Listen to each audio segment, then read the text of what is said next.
I still remember the exact moment my world cracked open, like a fragile eggshell under a boot heel, spilling out years of hidden rot and unspoken betrayals. The air in the room felt thick, heavy with the scent of polished wood and yesterday's rain, as Elias's voice sliced through it like a knife. This house reverts to blood now. Pack your bags and get out by sundown, or we'll do it for you. Those words exploded in my chest, a shockwave that left me reeling in my own doorway, the black funeral dress clinging to my skin like a second layer of grief. I watched, heart pounding in my ears, as his sons, Victor and Shane, manhandled the worn leather armchair where Liam used to sink every evening, his newspaper crinkling softly, glasses slipping down his nose while he chuckled over stories of the mangy dogs he'd patched up that day. The chair scraped against the hardwood floor, a sound that echoed like nails on a chalkboard, dragging out fragments of our life together. I'm Elena Harper, 37 years old, a nurse who spent her career stitching up wounds and holding hands through the worst nights. Until that morning, I thought I had stitched together a life that was unbreakable, a home, a marriage, a sense of belonging in the big blue Victorian on Maple Street in Richmond, Virginia. Liam and I had shared it for 8 years, turning its creaky rooms into something warm and real. He was the veterinarian with hands gentle enough to coax life back into trembling creatures, and I was the woman who loved him fiercely, without reservation. But as Victor tossed my wedding photos onto the porch, glass frames clinking precariously, capturing frozen smiles from a day when everything felt possible, I realized the Harpers had never seen me as anything but an intruder, a temporary shadow in their precious bloodline.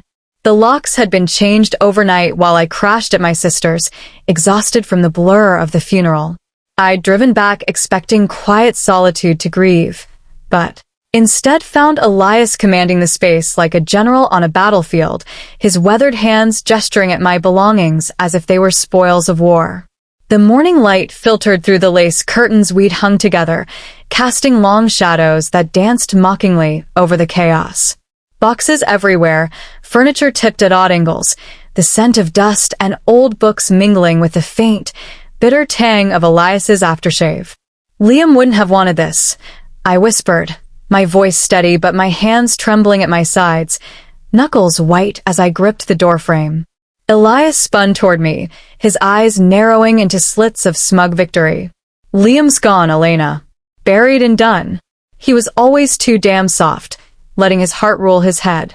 We told him from the jump you were just eyeing the family fortune, but love blinds a man. Well, the blindfold's off now. You're not blood. End of story. The accusation landed like a slap, hot and stinging. 8 years. 8 years of forcing smiles at tense family barbecues where the smoke from the grill couldn't mask the chill in the air.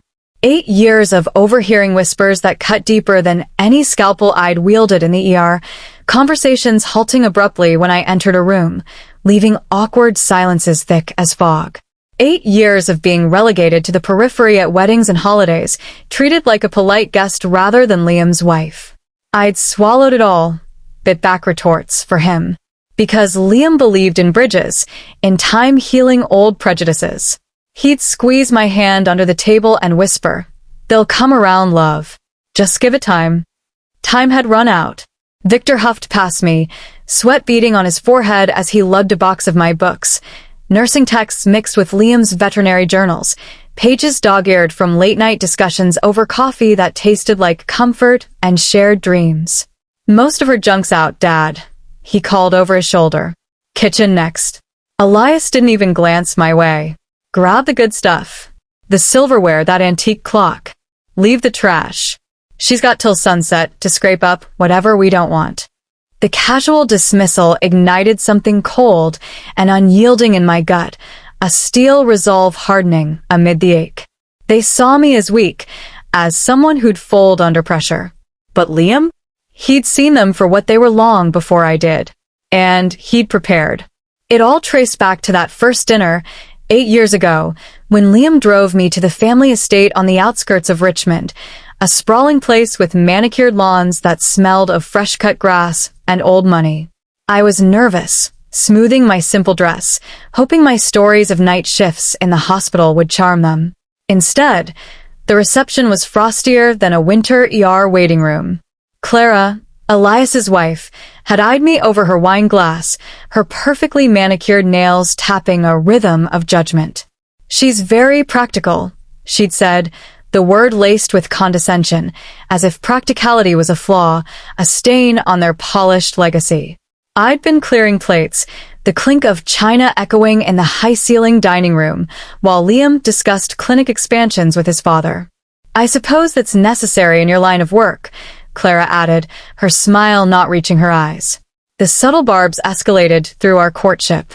Every gathering, they'd name-drop daughters of friends, girls with Ivy League degrees and trust funds, their voices dripping with implication. "Oh, Liam, remember Sophia from the club? She's single now and so accomplished." I'd feel Liam tense beside me, his hand finding mine under the table, a silent apology. When we announced our engagement, Elias didn't toast our joy.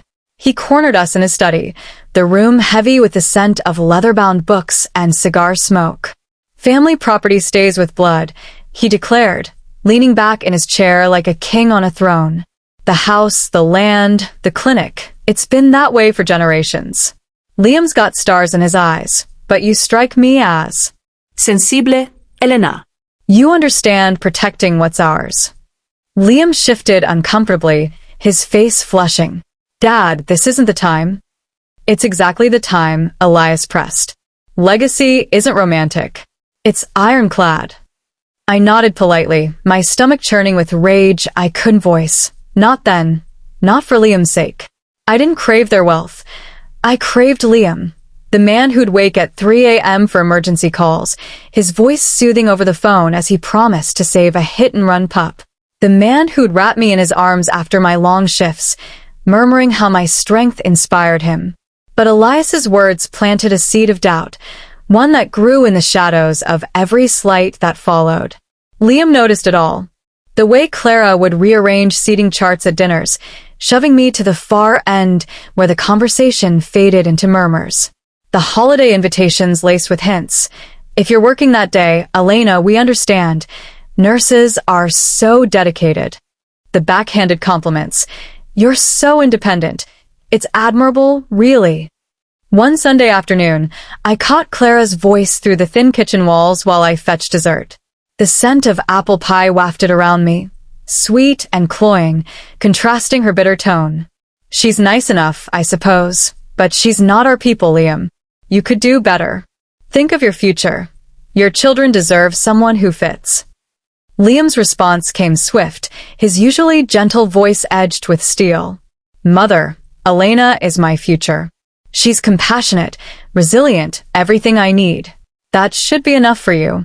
Happiness is fleeting, dear. Compatibility lasts. Don't you want a real family legacy?" The words hung there, venomous.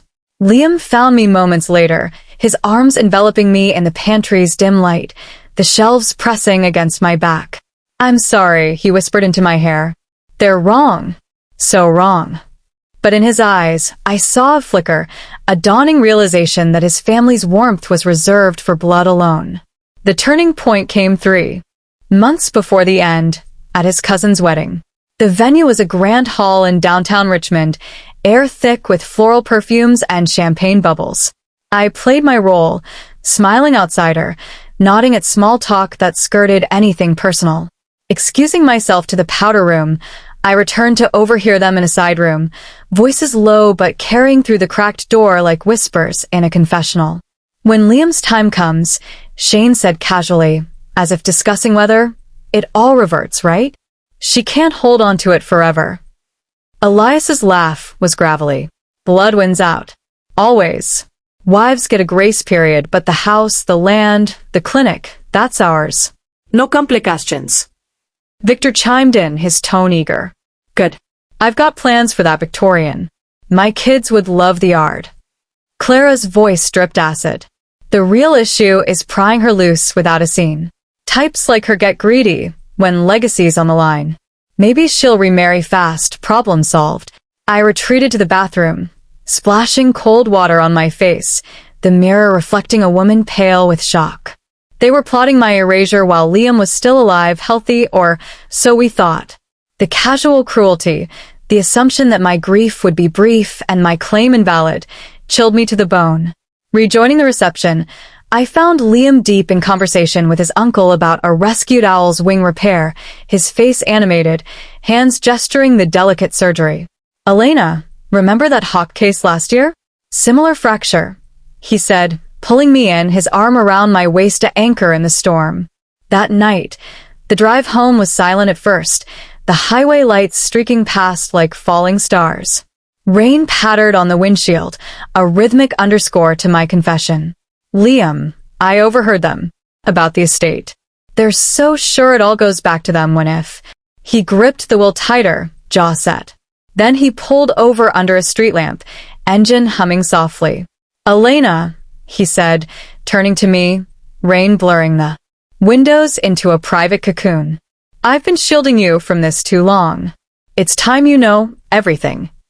Back home, in our kitchen lit by the warm glow of pendant lights, he poured wine, deep red, like the blood they prized so much, and laid it bare. The scent of garlic from dinner lingered, grounding us in the ordinary as he revealed the extraordinary. "I've known their hearts for years," he admitted, voice heavy with regret. "I prayed they'd soften, see your light. But they won't. They view you as disposable, our marriage as a detour from their grand plan." He paced to the window, staring into the dark garden we'd tended together, roses blooming defiantly against the night. "They cling to some outdated myth that property snaps back to blood. They've never asked about my will because they assume it aligns with theirs." My pulse quickened, the wine glass cool against my palm. "You have a will?" "Since our honeymoon week." He fetched a folder from his study, papers rustling like secrets unfolding. "But 3 months ago, after hearing their whispers at my cousin's bachelor party, I fortified it all. Worked with David Langford, the attorney who sorted the Reynolds inheritance mess. Documents spilled across the table. Deeds, accounts, the clinic's title. Joint tenancy with survivorship," he explained. "It's yours automatically if I go first. No courts, no fights." The implication sank in, heavy and reassuring. "They don't know?" "Not a clue." Then the letter, his handwriting steady, words a testament. "To my family, if this is in your hands, I'm gone. Unable to guard Elena from your relentless exclusion. 8 years I've witnessed your disdain. The forced smiles, the segregated seats, the whispers of not our kind. You plotted her ousting while I lived, treating our love as temporary. So hear this, the house, land, clinic, assets, all to Elena. Not out of spite, but justice. She earned it with love you never offered. Pagès daré l'explici. Forgotten, or tried to, each one a brick in the wall he'd built around us. Tears streamed down my face. Why keep this from me? He knelt before me, hands cupping mine. I clung to hope for reconciliation. But no more. Now we live fully, love deeply.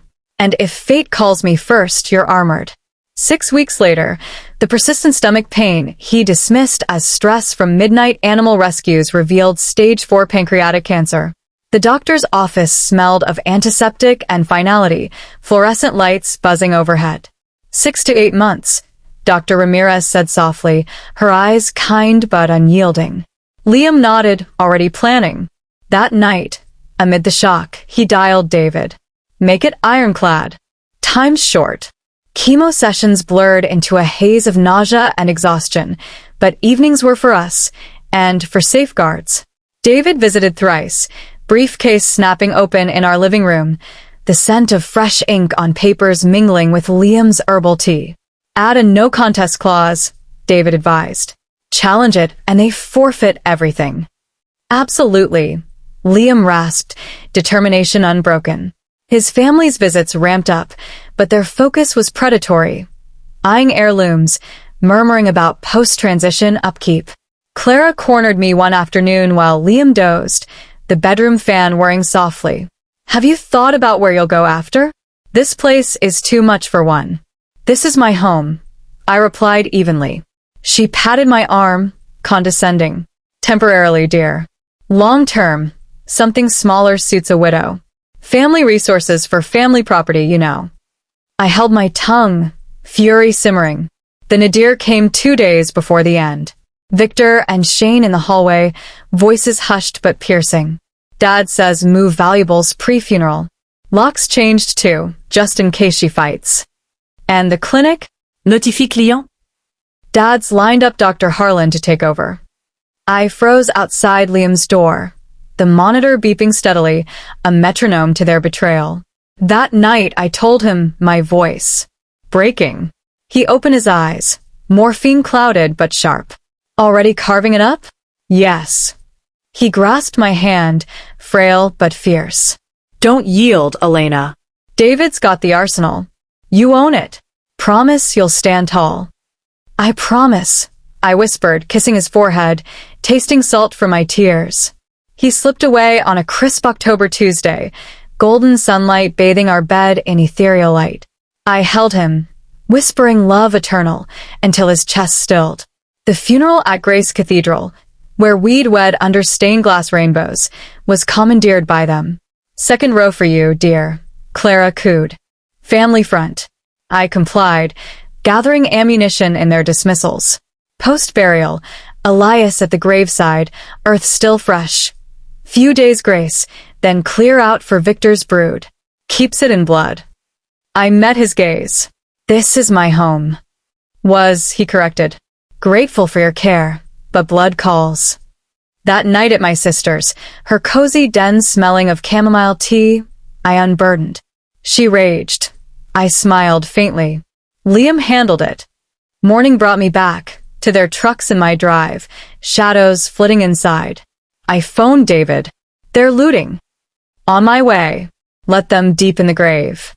From my car, I watched, my rocking chair vanishing into Victor's van, boxes piled haphazardly. David arrived, suit crisp, briefcase authoritative. Elias blanched. Gentlemen, David announced, stepping in. Cease immediately. This belongs to Elena. Victor scoffed. Family property. David unfurled papers. Joint ownership. Will explicit. And Liam's letter. He read it aloud, voice steady amid their paling faces. Every documented cruelty echoed a reckoning. Silence descended, thick as grief. They restored everything that day, furniture repositioned, locks reverted at their cost. Banned from entry without consent. The clinic stayed mine. Rumors scorched their social sphere. The Harpers, undone by their son's quiet fury. Victor's relocation dream shattered. Clara's status crumbled amid whispers. Elias, the legacy preacher, faced his son's ultimate rebuke.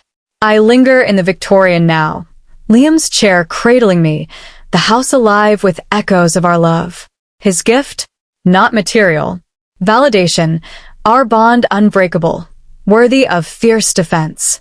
The quiet man roared in death. If it were you, facing such betrayal, would you forgive, or let the flames of truth consume their illusions? Tell me in the comments. I need to know I'm not alone.